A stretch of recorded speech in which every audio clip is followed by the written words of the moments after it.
everyone, welcome to Saturday Night Crafting. My name is Sasha Reed, if there's anyone new joining me tonight. I've got a really awesome fun technique to share with you, and it is joining up with Ardyth tonight. She is a lovely woman who is over in Canada, another fellow Canadian, and we decided to collaborate together and pick a video from each other's channel and then do our spin on the technique on that video. So this is the video that I chose to get my technique from. I'll link it down below, as well as Ardyth's video from my channel will be linked down below as well. So don't forget to go and check that out. It's also going to be linked at the end of the video. So we are going to be working with dies, and we are going to be having to play with dies and creating new dies out of old dies and changing dies up. I don't know how it is where you are from, but I know in Canada and America, the cardstock sizes are different to the UK, which is where I am based. And so most of the dies that I buy from American companies don't actually fit our cardstock right. And so if I want it to fit, then I cut an American size cardstock base, but I do lose quite a bit of cardstock. So this is going to be a technique for all you people who have got a die that you don't use enough. Maybe you want it to have a different look to it, or you're like me and here's my typical piece of cardstock. It does not fit the American sized cardstock. So we're going to change it up slightly and make use of it and create a fun different card with a different shape to it. So I've run it through my Big Shot, and I'm going to go ahead and use this low tack tape, which is the mint tape from scrapbook.com. I use it a lot in this video. It's one of the most handy dandy tools in my office, and I use it probably daily. So I will link all those down below. They do a whole bunch of different sizes, but there's a lot on the roll and they're worth every penny. So I do apologize if you haven't got something like this. You could use like some post-it note tape and just kind of stick them all together, but I love that big roll. It's nice and wide and it's very low tack, so it peels off really nice and easily. So I've stuck a whole sheet of it across the back so it would hold all those bits in so I didn't lose any of them, and then I ran it through my die cut machine with a circle. So I've taken the butterfly background die and I've changed it to a circle die. Now I'm going to go ahead and cut myself a frame using those same layering dies.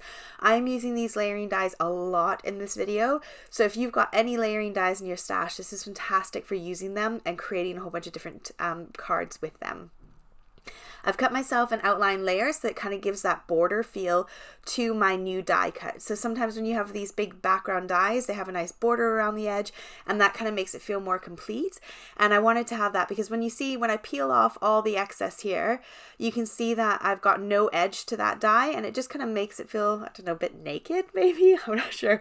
But I find that if I cut myself a little border, it kind of completes it a bit. Now I wanted to do some die cut inlay, but obviously I'm going to have a problem because where I put my circle on my black one, I've got to then have all those edge butterflies line up. So the trick to making them line up is to take my first die, I'm going to line it straight up over top of that pink one so that the edges are all exactly the same. And then that way I know that that circle is exactly where the circle was on the black one. So I'm going to place my die and just slot it right in, hold it down, and then peel away that outer black layer.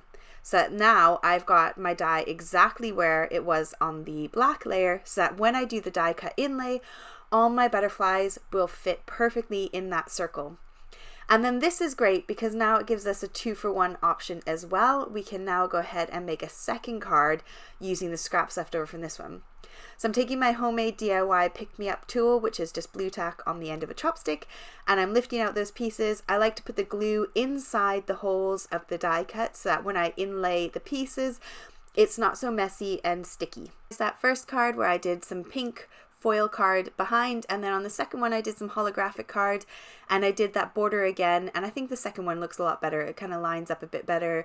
I like that the background matches that sort of edge border. Now, if you're enjoying tonight and this is your first time over on my channel, please don't forget to like, share, and subscribe. If you enjoy it, I do content twice a week. Wednesdays is my quick techniques and Saturdays is my fun crafting techniques that usually are a little bit longer. Right, so our second one, if you have not got any background dies, any of those big dies, we can create our own big background die. I'm going to use layering dies, like I said before, and I'm going to create a nice big background. Now I've got that mint tape, that low tack tape, and I'm going to tape it facing up. So the sticky side is facing up, and I'm using some more of that low tack tape to kind of tape it down to my desk, and that just helps me line up my layers really quick and really easy. So I've got all these layering dies. I really, really like the Infinity dies. I don't know if they're still available, but they're from Hero Arts, and they're brilliant because they give you a really nice thin border, like a really nice thin space between the dies. Now, what's really important is to take an anti-static powder tool, like this little bag here, or if you have got any baby powder or talcum powder, use that.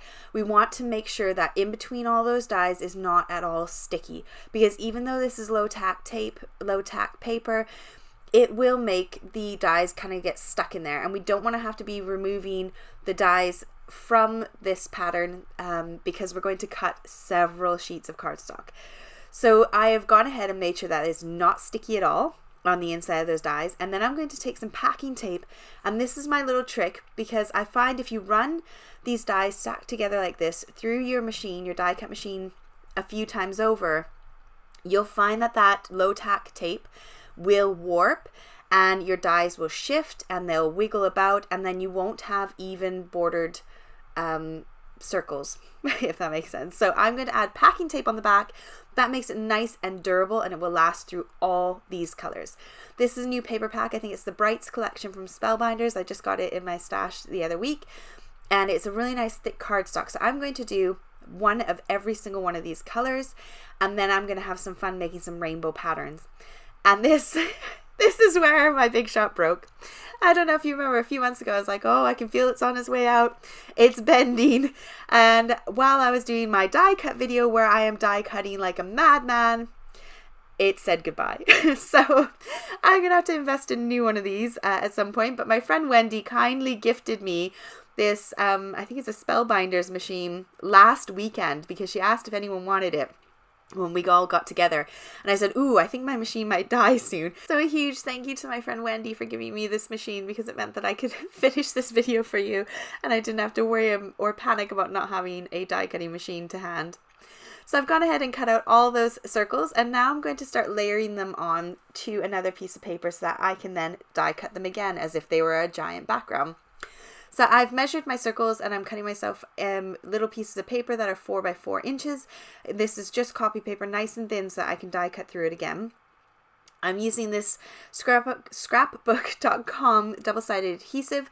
I'm layering that onto my piece of paper, and then I am just creating fun patterns. So I started with the rainbow order and did my first circle as a rainbow order, and then I had some experimental fun and played with different colors and put together some other circles so I could have some more fun doing some die cuts. And then I die cut myself an extra one out of the teal, because I love the teal color.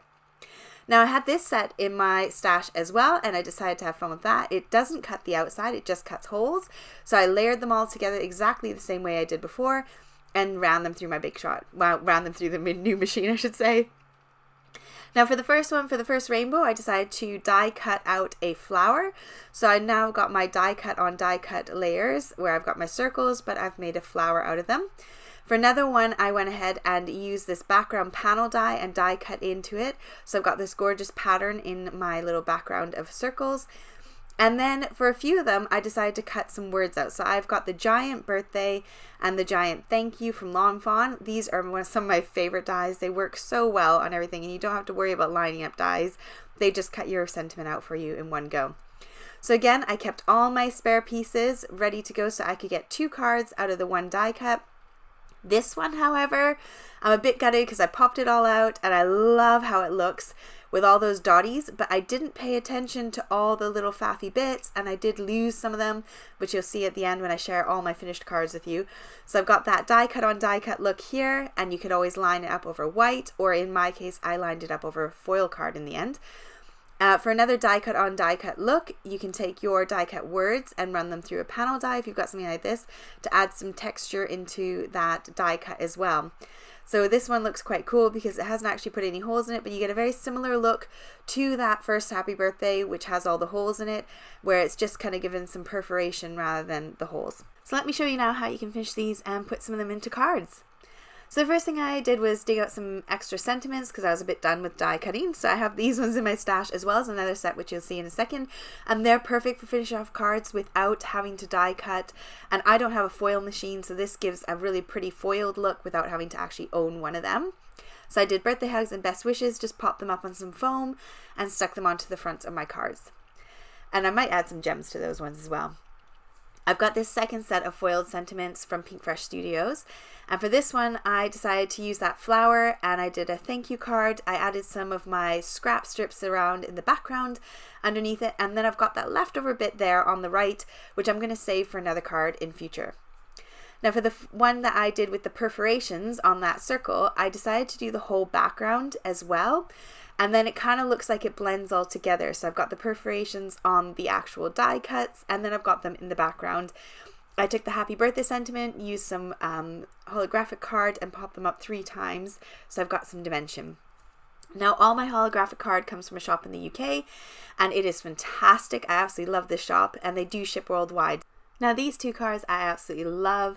They were the ones where I die cut the thank you out of, and so I just popped that thank you up onto that plain teal background and lined up the teal stripes with the teal stripes that were on the background image as well. So I'm really proud of myself for that one. I'm quite pleased with how that looks nice and close up. So cute cards, I love them. Now for this one where I layered up those dotty circles, I decided to use a embossing folder for the background, and then I layered it with some of that holographic card underneath, and it almost looks like it glitters. It's so beautiful, really effective.